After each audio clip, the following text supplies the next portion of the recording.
Eh bien voilà, on la tient la preuve que tout est dans l'écriture. Et c'est bien ce que pense la FEMIS, la grande école du cinéma français, qui s'attelle à un grand chantier, comment écrire des séries télévisées. Autrement dit, comment rattraper l'énorme retard de la création française, même si ces derniers temps, on a pu assister à une révolution des fictions. La France deviendrait-elle l'autre pays des séries? Sarah Lafri.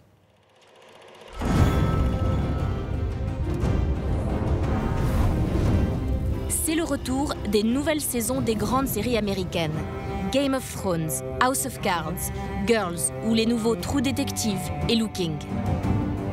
Pendant ce temps, en France, on attend la saison 3 de Braco, on découvre de nouvelles séries comme In America. Ok, Brosa. Mais il faut se rendre à l'évidence, les bonnes séries françaises se comptent encore sur les doigts d'une main. Pourtant, ces dernières années, des séries comme Un village français, Engrenage ou Les Revenants ont fait preuve d'une nouvelle ambition. Les Revenants le fait consciemment et nous le dit, j'ai compris. Je sais ce que c'est que de faire une bonne série. J'ai regardé les séries américaines, je les ai mangées et je les ai digérées. Malgré ses réussites, le constat est clair. La série française est à la traîne. Il faut donc qu'on s'inspire des méthodes anglo-saxonnes. Premier secret des séries américaines à succès, c'est d'abord le scénario. Le modèle américain est en quelque sorte le croisement parfait, si j'ose dire, de deux choses, qui est le travail d'équipe et le travail individuel. Avec, autour d'une table, un groupe de scénaristes, entre 6 et 10 personnes à peu près en moyenne, ça peut aller un peu au-dessus, un peu en dessous, mais on est dans cette moyenne-là. Et d'autre part, un showrunner, un directeur d'écriture, un directeur de production même, quelqu'un qui chapeaute véritablement un coach. Birthday party is kind of, there's no party to it at all. Like it's just something that's forgotten. Who's gonna throw a party for him now? What if he does it for himself? What if he's like in a coffee shop and he just is like amusing? Arranges it. He just kind of is like, That's interesting. puts it together himself. That's interesting.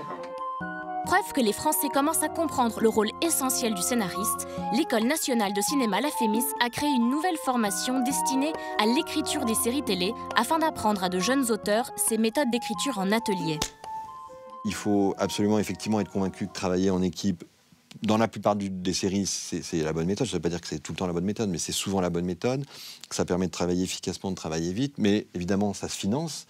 Ça coûte plus cher de réunir autant d'auteurs que de prendre un type tout seul qui va écrire pendant 3 ans sa série.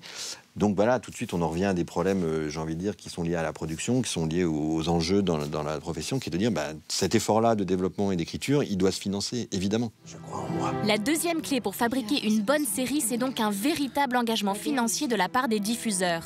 Les jeunes scénaristes estiment aussi qu'il ne faut plus avoir peur d'explorer des thématiques propres à notre identité française. Mourir ne sert jamais à rien. Pour faire une bonne série française, il faut savoir aussi faire comme ce que font les Américains, c'est-à-dire parler du monde dans lequel on est, ou du moins on était, et de sujets finalement qui nous touchent, nous, Français, les plus grandes séries américaines. Si on prend Breaking Bad... Breaking Bad, c'est l'histoire d'un prof de chimie atteint d'un cancer en phase terminale qui se lance dans le trafic de drogue pour assurer l'avenir financier de sa famille. Si on prend Breaking Bad, si on la transfère en France, le mec il a une carte vitale et voilà, c'est fini. Ça, c'est un gars qu'on entend assez souvent, mais c'est vrai.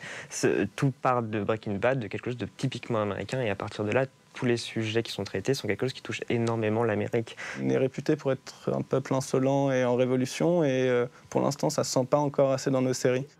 Même si les esprits semblent doucement évoluer autour de la création originale, peu de chaînes sont encore prêtes à prendre le risque de produire des séries qui traitent de thèmes qui dérangent ou bousculent le téléspectateur. Petit copain de Charlotte.